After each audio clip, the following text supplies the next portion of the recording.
Good morning, good afternoon, good evening, depending on where you are connecting from. Welcome to episode 11 of the Monday Night Live sessions. Thank you for joining this live. Please let me know in the comment section where you're connecting from. Me where you are connecting from so I can acknowledge you. And also to this conversation on your WhatsApp status, on your story, or send it to somebody that you feel should be a part of this and send a link to them.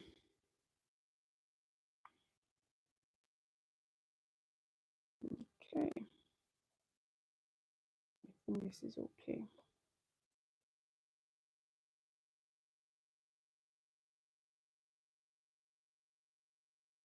All right. So, in case you're meeting me for the very first time, my name is Sophia Kingsley. I'm passionate about growth. I'm passionate about transformation in every area of our lives, but I'm particularly focused on faith and on relationships. Those are the areas where I'm focused on in terms of growth and transformation. I want to see your relationships, your marriages grow and thrive and be successful, including my own, right? I also want to see you grow in your faith. Yeah. So those are the areas I am focused on. That's what I write about. That's what I teach about. That's what I speak about. That's what I coach on and all of that. I have an online community called 10. 10 stands for the Emerge Network. It's a godly space for young ladies who are passionate about their purpose, who are passionate about being a voice in their generation, and they need a community, a family to belong to, so that they have sisterhood, they have support, they have guidance, they have mentorship, they have accountability systems, just people to push you forward. So if you're interested in joining, just let me know. Yeah, so this is episode 11 of the Monday Night Live sessions. And tonight we are continuing on our series, navigating opposite sex friendship or opposite gender friendships. Now, in the last episode, I broke down this topic, navigating opposite gender friendships. I broke it down into three parts. Yeah, permit me to just adjust this.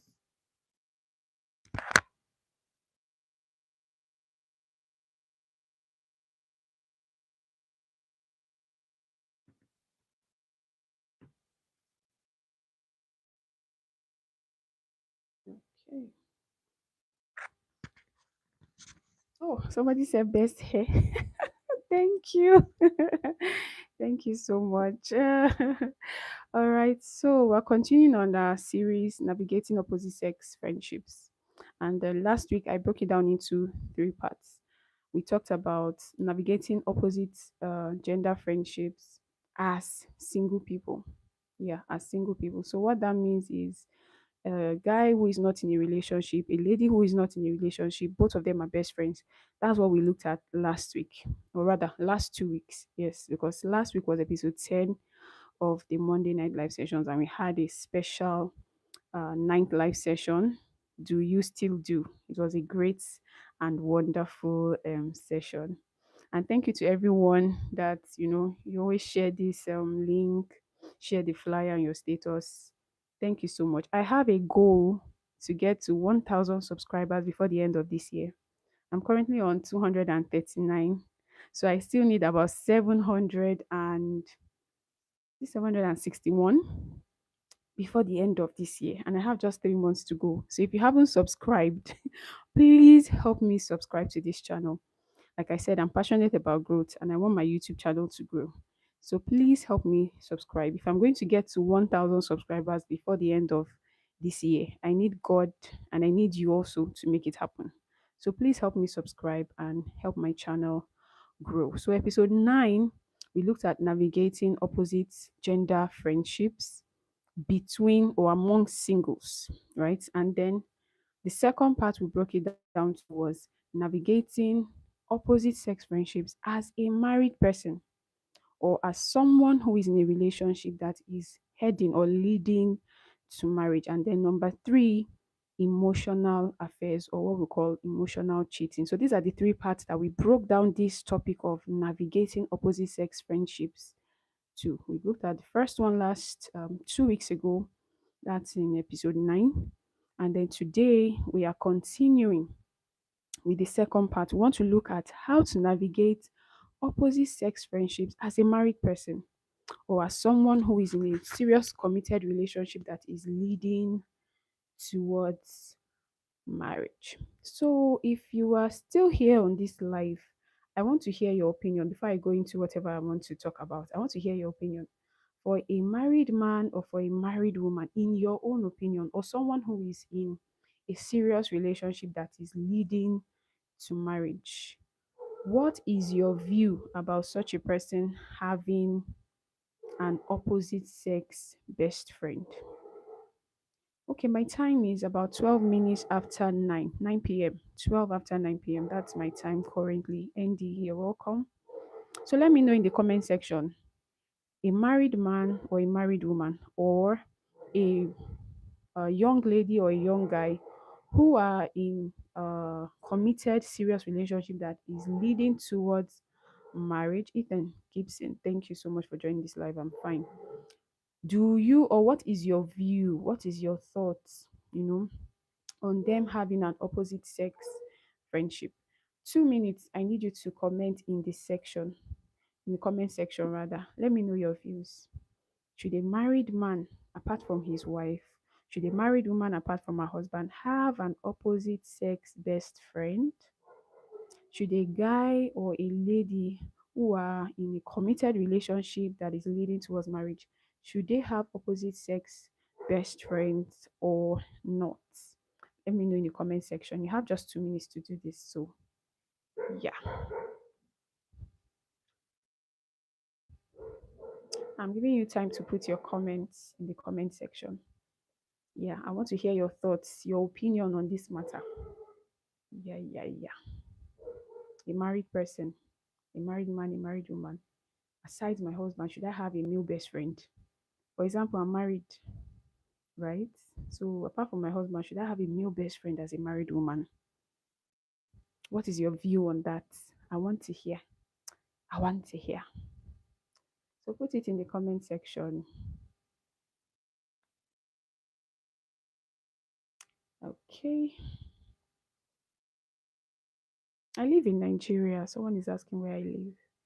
I live in Nigeria. Okay, I don't want to waste too much time, but in the course of the life, the question is, as a married man, as a married woman, should I have an opposite sex best friend aside from my spouse or aside from the person I'm hoping to get married to? All right, so let's jump right into what we're going to do today. Now, I need to put out a disclaimer before I start talking about all the things I want to talk about. Everything I'm going to say tonight is doesn't apply to all opposite gender friendships. Okay, I'm just majorly going to talk about the common issues that arise from such friendships, especially when they are not handled properly. Yeah, so how to handle such relationships, how to navigate them, right? So that's what I'm going to. So I'm talking about. Don't look at it that I'm generalizing. I'm generalizing and talking about all opposite sex friendships. No, it doesn't apply to all. It applies to some. All right. So yeah, because I know some of you, you know people, or you are even in such relationships where you are married and then you have an opposite sex best friend. And it seems to be going well for you. Your spouse is okay with it. Your partner is okay with it. So it doesn't apply to you. Many of the things I'm going to say here might not apply to you. That's fine. All right. But then, like I said, I'm talking about certain things or issues that may arise that are, very, very, they have the tendency to arise in such relationships. Okay. So, the number one thing I want to start with tonight is we all have friends. regardless of the gender. We all have friends. Friendship, whether with your spouse or with an outsider or with a member of your family, friendship is a beautiful and essential relationship for every normal human being to have. All right? We all have friends. That's the first foundation I want to lay tonight. We all have friends. Number two, some of us have preferences of the gender of the friends that we, or rather, let me put it like this, some of us have preferences of the gender that we prefer to be friends with. We have preferences. Oh, thank you, Melita from Netherlands. Thank you for joining this live. So, some of us, we have preferences of the gender that we like to befriend. I don't know if it has happened to you, but have you heard some ladies who say things like, "Oh, I'm closer to guys than to other ladies." Even me, I was like that in school. I found out that I was relating more with guys. Yeah, and that's because I found guys to be funny. I'm someone that I like to laugh a lot, so I like funny people, people that will make me laugh. People that are not too serious. They are serious when they need to be, but at other times when they need to be, they are also playful, jovial, fun to be with. So I like funny people, and we have more guys who are funny than ladies who are funny. So I was always, my close friends, my classmates, my seatmates were guys, right? So I related more with them. So we all have friends. That's the first thing I said. Secondly, I said some of us have preferences of the gender that we like to befriend. For me and a lot of ladies who say, "Oh, I'm very close to guys than with ladies," is because we have this idea that ladies we are full of a lot of drama, right? We like wahala too much. So you see a lady saying, I don't like making friends with other ladies. I like making friends with guys. Because you see guys to be more simple, more honest, more open, like that than ladies. Ladies, you always see that, they are not talking about small, small things, as in the drama is too much. So you just prefer to be friends with the opposite sex. Some of us are like that, right? Number three, some friends are closer to us than others. Now, somebody said, I was waiting for this life. Just broke up with this guy because of his sister friend. Hmm, we'll get to that. No problem, Melita. So, some friends are closer to us than others. All our friendships are not the same. Let's be honest. Whether the same gender, whether opposite gender, all our friendships are not the same. All right. If we have 10 friends or 5 friends or even 2 friends, one is always going to be closer to us than the other. Either because of, how they respect us, either how we respect them, or there is something that they have done for us that we cannot forget, that we cannot overlook. It's like we owe them. They are always there for us, they show up for us, they come through for us, more than our other friends. So all our friends are not the same. That's the number 3 point I'm making. The first point I made was that we all have friends. Second point I made was that some of us have preferences of the gender that we like to befriend. Some of us like to befriend guys, some of us like to befriend ladies, even though we are not the same gender with them. All right. The number three thing I just said is that some of our friends are closer to us than others, regardless of the gender. This is about the friendship now. It's not about the gender. Some of us have friends who are closer, or some of our friends rather are closer to us than the others. Number four, some friendships have deep bonds, regardless of the gender. When we speak about opposite sex friendships, most times we are more focused on seeing it as if, okay, that's the deepest bond of friendship that can exist. Oh, friendship between a woman, that's the deepest bond. There are bonds that are deeper than male female friendship. For instance, in the Bible, David and Jonathan, they were not opposite gender, they were the same gender. And they were not homosexuals, they were not gay. All right. These were normal people, or what we call straight people in our generation now. David and Jonathan. I'm going to read 3 Bible verses for us as we continue. So the first is taken from 1 Samuel 18, verse 1. It says, "And it came to pass when David had made an end of speaking unto Saul, that the soul of Jonathan was knit with the soul of David, and Jonathan loved him as his own soul." Jonathan and David, same gender, but the Bible described their love as what? It said their souls were knit together. The second scripture, 2 Samuel 1:23, Saul and Jonathan. Okay, sorry, let me read this third one. Let me skip the second one. Now, this was the cry of David after Jonathan was killed. He said, "I am distressed for thee, O Jonathan.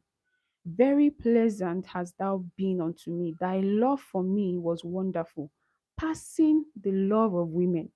So, David and Jonathan, they had a friendship so deep that David said, "Look, this French, this the depth of our bond as brothers is even more than the love I share with my wives." That's what David said about Jonathan. So some friendships have very deep bonds. It's not about the gender now. They just have very deep bonds. We are slowly getting there. All right. So point number 5. Ideally, your spouse is supposed to be your best friend. I just said ideally. Now, when we look at life, we have two major concepts or two major perspectives about life. On one hand, we have idealism, right? On the other hand, we have realism. Idealism has to do with what should be, all right? The proper thing that should be done. That's idealism. The ideal thing that should be done. That's idealism. While realism is talking about reality. When people say, let's be realistic, we are saying, let's look at the evidence before us. Let's get our heads out of the cloud of, oh, the ideal thing to do is this. Realism looks at what is on ground, what is happening. All right. Idealism looks at what should be happening. All right.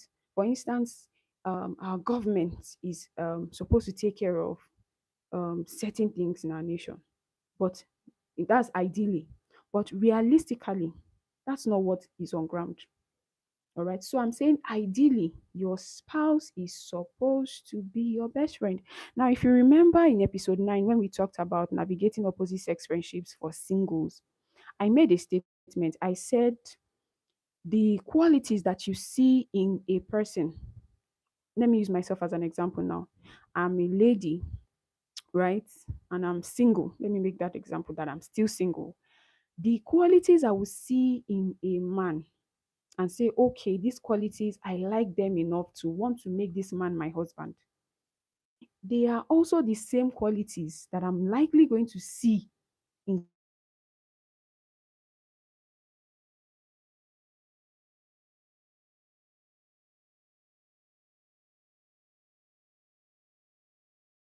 someone that I will call my best friend.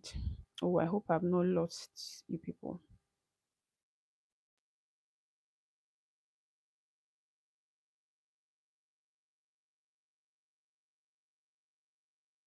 Can you hear me? Please just put in the comment section if you can hear me.